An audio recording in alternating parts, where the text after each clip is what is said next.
Welcome to Closing Day. My name is Jeff Delgrand and I'm your host. Closing Day is a show that's all about real estate. We cover everything on this show from buying, selling, appraising, staging, renovating. You can think of it, we're going to cover it on this show.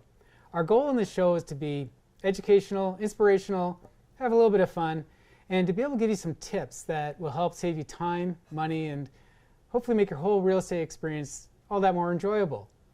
Now today's topic, we're going to talk about something that's attached to real estate, which is debt. It's part of what real estate's all about.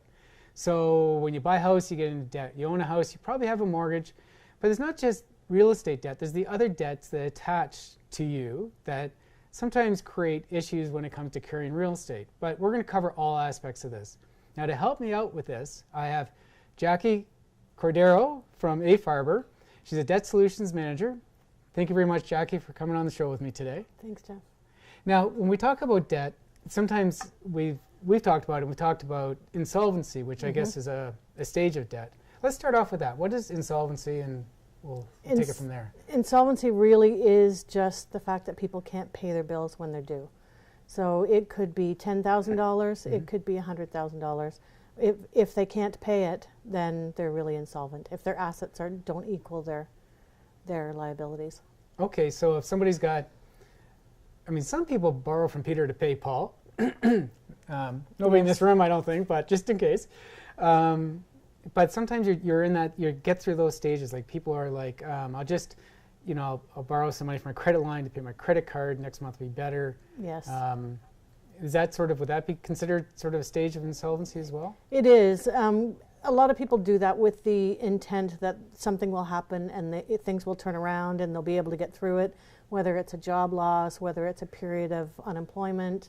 They always think that it's going to turn around and they'll have the money, but when they get into the habit of, or not even the habit, the necessity of having to do that on a regular basis, then there really isn't enough money to go around. Really? So what's the biggest culprit that you see out there? The biggest culprit? A lot of times people get tied up in the don't pay a cent event, or where there's low interest for a period of time. So they'll transfer balances from one account to another, and then they have to keep track of that as to when the interest is going to hit them, and they end up owing a lot more than they did initially. That's I think what caused the U.S. subprime mortgage problems years ago, right? People only had to pay maybe half of the normal mortgage payment for so many years, and then when they had to pay the actual amount, they got into trouble at that point. Yep. And we always think we're going to be able to do it. Well, of course. I mean, hopefully we're optimists, but maybe we're too optimistic. Yeah. All right. So now, when somebody has a problem, we hear the ads on the radio. You can see a debt solutions manager like yourself with Farbar, and they can. What do you guys do like at that point when someone's sort of underwater? Well, what we'll do is when they come in, we'll just sit down and have a chat and see what their situation is like. Yeah. We'll give them what their options are, explain to them what they can do, what they can't do. Really just give them a whole bunch of information so that they can decide what they think is best for them. All right. So I guess they don't always have to go through one of those stages, right? No. So is it kind of like counseling do you give them, or? It's just really for them to get a second opinion, or for somebody to send them in the right direction. We see people that have a lot of equity in their home and they're not really a candidate for doing a proposal or a bankruptcy, and so we'll refer them to someone that can help them get themselves back together in a different way. But there usually are always options. And it doesn't always end in our office, which is a good thing. It is, because with financing and with debt especially, it's kind of like the elephant in the room. People don't want to talk about it, they don't want to think about it, and yet it's not going anywhere, right? You've got to do something with it. Yes, so and they tend to undervalue what they owe, and and overvalue their property. Things like that. Yeah, of course. So so tell me about, let's go through, like, someone comes in your office, you've got to go through a little bit of searching, financial digging and stuff with them. Now, if they're at a point where there's no light at the end of the tunnel for them, what options do they have? Where do you go from there? If they need to deal with their debt in a drastic way, then we'll look at the situation and give them the options of doing a proposal or doing a bankruptcy, Right. which will help them rebuild and get them back on track in a few years. Now, what is the difference between a proposal or a bankruptcy? A bankruptcy is normally the last resort that people will choose. Yeah. If they don't have any assets, or if their assets are not, there's a lot of exemptions that are allowed to them. Mm-hmm. A proposal is generally what people do because they're paying back a portion of their debt. So it's like they're settling with their creditors for a lesser amount. It stops the interest, stops collection activity. It protects them from creditors garnishing their wages and stuff like that with either a bankruptcy or a proposal. Oh, so it stops all the Yes, hassling all phone the calls? nasty, yeah. Yeah. Yeah. I get those stories all the time where Yes. people are getting harassed. So now the difference between the two? A bankruptcy is affects your credit much more. It's much more strict with the rules, Right. and it affects your credit in that it stays on your credit record as an R9, Mm-hmm. and it will be there for 6 years from the time of a discharge. A discharge normally takes between 9 and 21 months for somebody that's not been bankrupt before.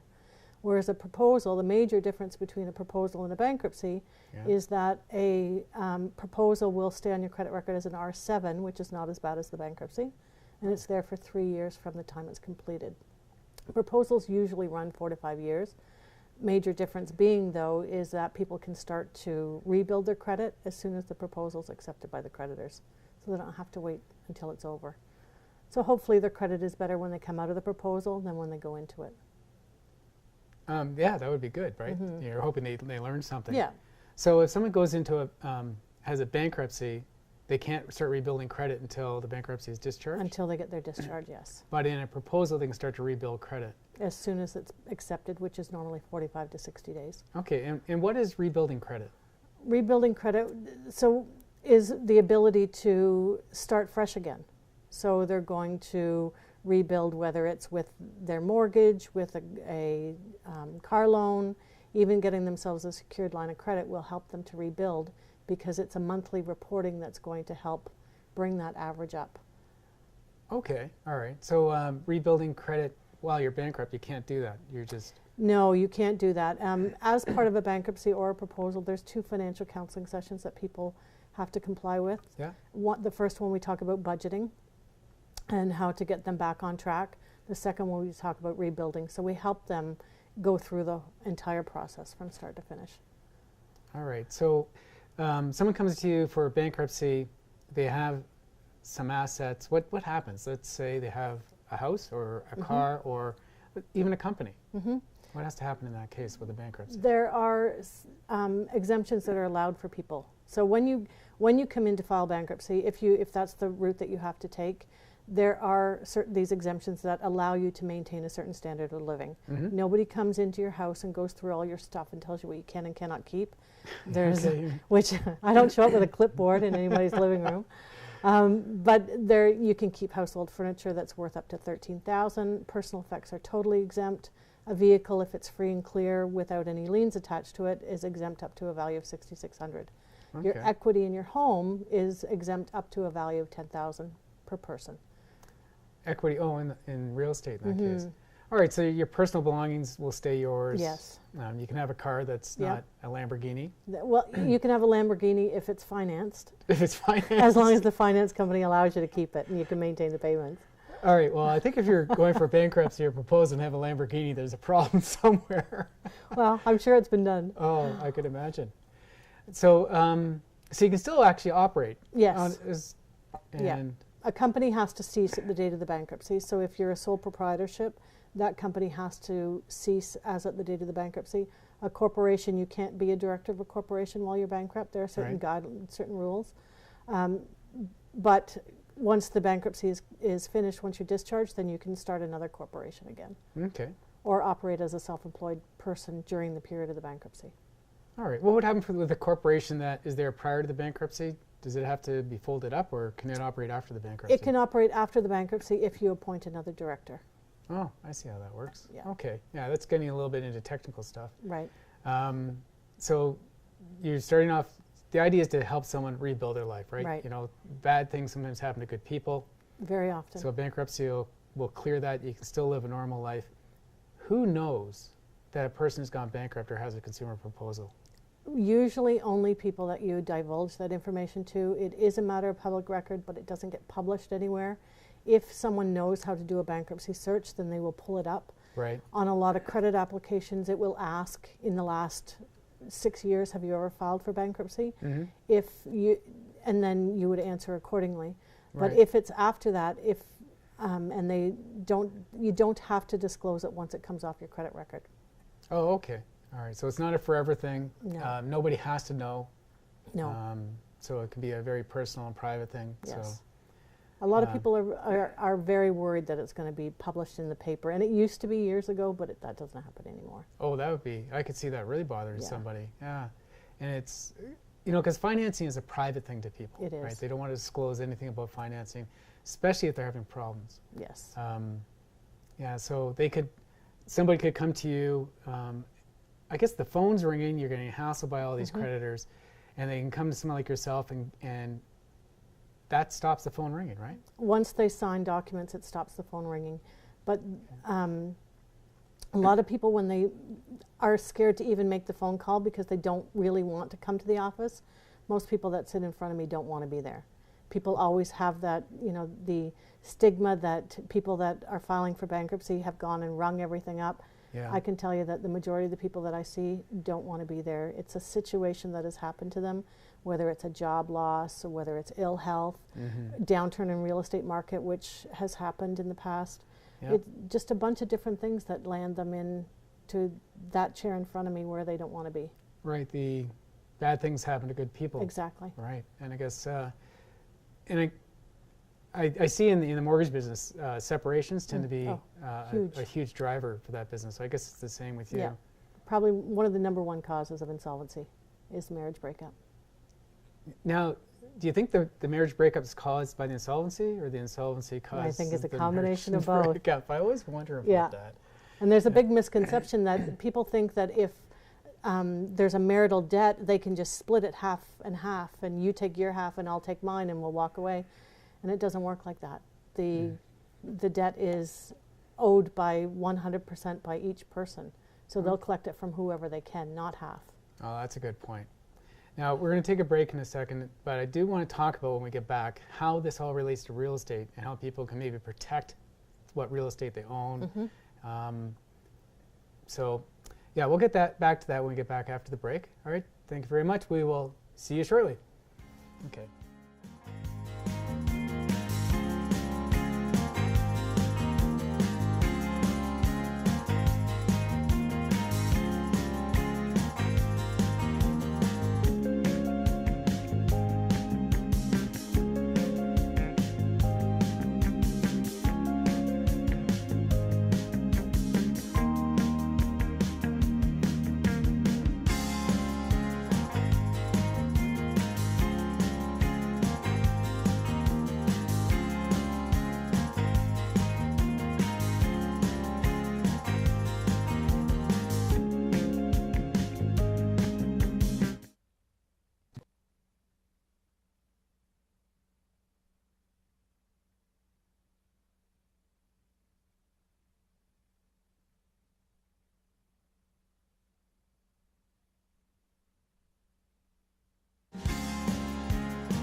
Welcome back to Closing Day. Today I have with me Jacquie Cordeiro from Farbar, and we're talking about debt and actually how it relates to real estate. But one question did come up during the break that I want to just jump on right away is, on the radio or TV, we'll see these ads for lawyers or whoever calling or saying, "Call me now, I'll take care of all your problems." What is that all about? It could be a number of different things. Sometimes they're trustees and people will call and we will try and take care of all their problems. Yeah. Sometimes they are companies that will try to negotiate a settlement without doing it under the Bankruptcy Act. Yeah. A proposal is done under the Bankruptcy Act, so it's federal law. And if they do it outside of the law, then the creditors really don't have any obligation to comply. So they can continue to, with their statements of claim and their legal action, and even go as far as garnish wages. And the companies that they're paying to help them can't do anything about it because they don't have the law on their side. Yeah. So people just need to be aware. And if it sounds too good to be true, it usually is. That's good advice, because I've seen that across my desk where people have come to me and said, I had this debt with the bank for, $10,000. They said they would take $5,000. I've paid them $5,000, and now they want the other $5,000. Mm-hmm. And it's because it was negotiated through not somebody who had the law behind them, right? Yeah. So in your case, if somebody comes to you, as soon as they're talking to a trustee, it's done. The law's behind them. Nobody's going to phone them anymore. That's exactly right. And everything is taken care Yeah. of. Where if you go to one of these other, what they propose is going to be solutions, there's no guarantees. It may not be the solution that you think it is. Okay, all right. Yeah, I was just wondering, we were talking about that at the break, and I thought, what are these guys talking about, right? Yeah. Now, to go through a proposal or bankruptcy, what's the cost? It depends on the situation. There is a tariff that's set by the court that stipulates what the trustee can charge for a bankruptcy. Mm-hmm. There is a portion that is based on assets as well. With a proposal, it is taken right out of the proposal payments, so they don't get a bill from us. Okay. The creditors allow us to take our fees out of the money that we're collecting on their behalf. So we act as a go-between. The individual pays us, and then we pay the creditors.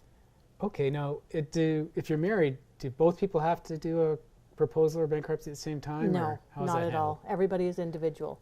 Oh, really? They generally don't do joint bankruptcies. Joint proposals can be common if they're both involved in the debts.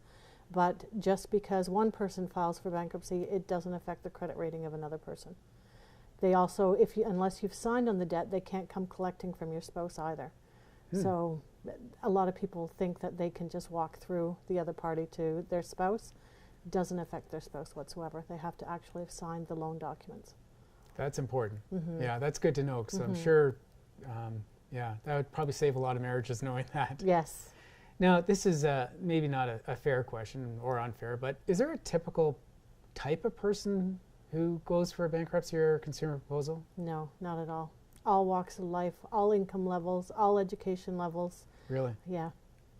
Yep. So everyone from the minimum wage employee to the professional who's making... People that are on social services, CPP, a lot of retirees. Yeah? Because they can't manage their debts once they retire. Oh, wow. Lawyers, doctors, I've seen a lot. I couldn't imagine a retiree. Someone's older, they're retired, and then they must be devastated. Devastated is, And I in bet, tears. so I would guess when you see someone on the first meeting, there's a lot of stress. Very much so. The most common thing people say to me when they leave my office initially is, I think I'm going to sleep tonight, because they're just so racked with worry that it's keeping them awake. And you get to take that weight of the shoulders off, or the weight of the world off their shoulders. A lot of right? people say, how do you do what you do? It must be pretty stressful. But when you see the relief of the people walking out the door, then it kind of is what makes it worth it. That would be very rewarding. Yeah, most definitely. Is there a time of year where you see more people than us? Like right now after Christmas, you think, everybody's in Actually, debt, it's kind of slow right now. So that's a good sign? Yeah, that's a good sign. But I think more and more people are doing proposals. So they're not doing as many bankruptcies. So they're not worried about how they're going to, the proposal just continues all the time. And they're not worried about the bills coming in after Christmas because they're already taken care of. Okay, now, when should a person call you? What are this telltale signs that it's time to call a debt solutions manager? If you're robbing Peter to pay Paul, if the creditors are calling, if you can't make your payments on time. Sometimes people come in long before they get to that stage, though, because they know they can anticipate that there's going to be a problem. Right. So there's never really any bad time. It's all, you're just educating yourself as to what your options are, and maybe that'll prevent you from having to do it. So sooner rather than later. Yep.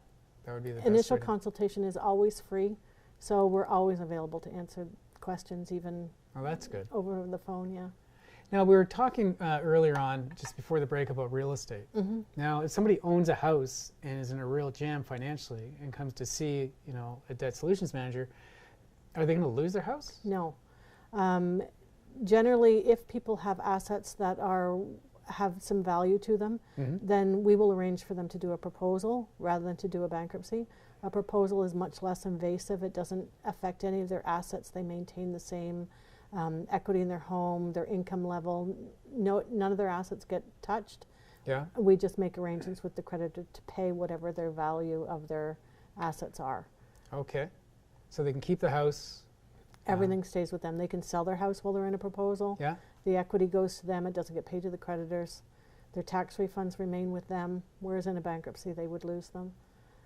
It tends to be a much more simplified process and much better for both the creditors and for the individual. If there's a proposal. If there's a proposal. Now, how are back taxes handled in bankruptcy and proposal? With the same personal way? tax, yes. Yeah. Any debt that is owed up to the date of a bankruptcy or a proposal is all included. That includes personal taxes, HST if you're behind for business.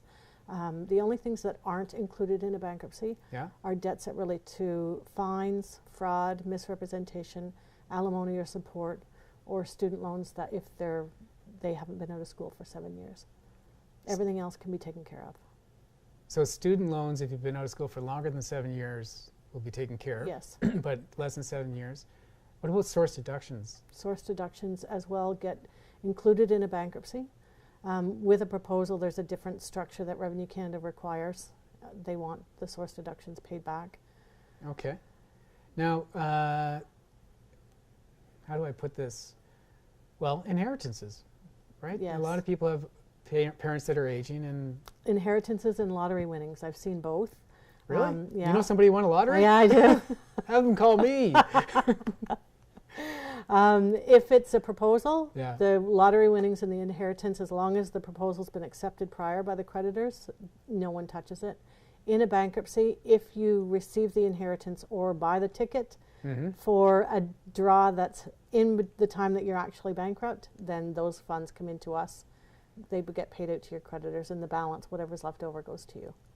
Okay. That's a you do huge get- difference. Yeah. It's, I mean, not that Yes. anyone plans to win the lottery, but the inheritance thing... The worst is the inheritance. Having to take someone's inheritance is terrible. Right. Right. So I can see why a proposal would be much more And we can advantageous. always turn a bankruptcy into a proposal. So if they receive an inheritance while they're in the midst of a bankruptcy, we can attempt to convert it to a proposal. Okay. And now, from what I understand, in a bankruptcy, creditors get nothing. Depends on the situation. If there's assets, they get whatever the value of the assets are. But would they get more in a proposal? Typically, they do get more in a proposal Yeah. because generally the trustees' fees are less in a proposal than they are in a bankruptcy. Okay.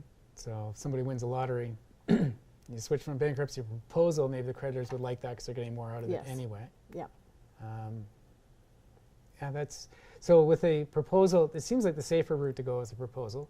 You Generally is. get to your real estate is secure to some degree, right? Now, if somebody has a piece of real estate, you said if there's a lot of equity in it, then you take that into the calculation for payments to the Yes. creditors. If now, you have to get a valuation done on a home. Yes. How's that done? We can either have an independent appraisal done, or we have a system that we can access to find out what the market value is in the area. Okay, so you can get an appraisal. You're talking about like a certified appraiser, or you're talking about a real estate. A real estate appraisal. So a real estate agent can go and give an opinion of value. Yep. And that will give the. Okay, now advice for people. Just overall, sort of general advice before they're coming to see you. What would you say? Just what would you advise your kids? If you're, Don't buy it unless you can pay for it. yeah. People are very concerned about their credit rating, and a credit rating is great because we all want to buy a home and finance cars, and so we need a credit rating. Yeah. Yeah. But really, all a credit rating is the ability to accumulate debt. And sometimes we think we're special when we get that first credit card when we're on the college campus, right? The one you rack up and then you throw out because Yes. you keep moving, they Yeah. can't find you. Yes. Yeah. Yeah. So don't spend more than you can afford. That's a tough one. I mean, It's very tough. yeah. But that's good advice. But something like a car or a house, you're going to have to get into some debt. That's right. So then you just... But that's good debt. Yeah? Good debt with a house because you're building equity. Yeah. And you're getting yourself in the market. Real estate usually will make you money. Over the long haul, it always has. Yeah, there's no question about that. You know, my favorite saying is, it's not my saying, but you know, the best time to have planted a tree was 40 years ago. The second best time is right now. Yes. And it's the same with real estate. You know, buy it, hold it, and you'll be fine. And then you do need a car because you have to get to work. And right. Okay, so there's good debt and bad debt. So if somebody needs some advice, don't buy anything you can't afford. And I know my father used to have a saying that you should save up twice as much as you need for whatever you're buying. Yes. I never could do that. No. Like, are you kidding me? It was nice to try. Those are the days when houses were not $400,000 or $500,000. Yes, yeah, exactly. Well, it's totally different now.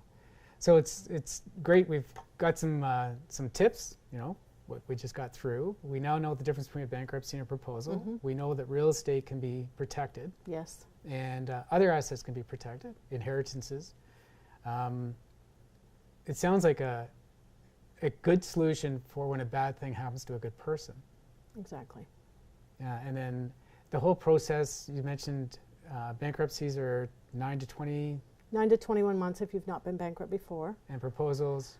Range anywhere from 36 to 60 months. Most common is 60 months. Okay, all right. So that's a good solution to a bad problem.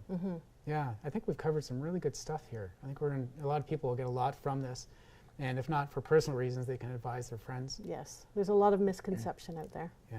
Well, Jackie, thank you very much for being on the show today.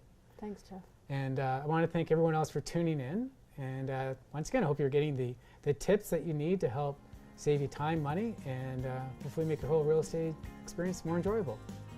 We'll see you next time.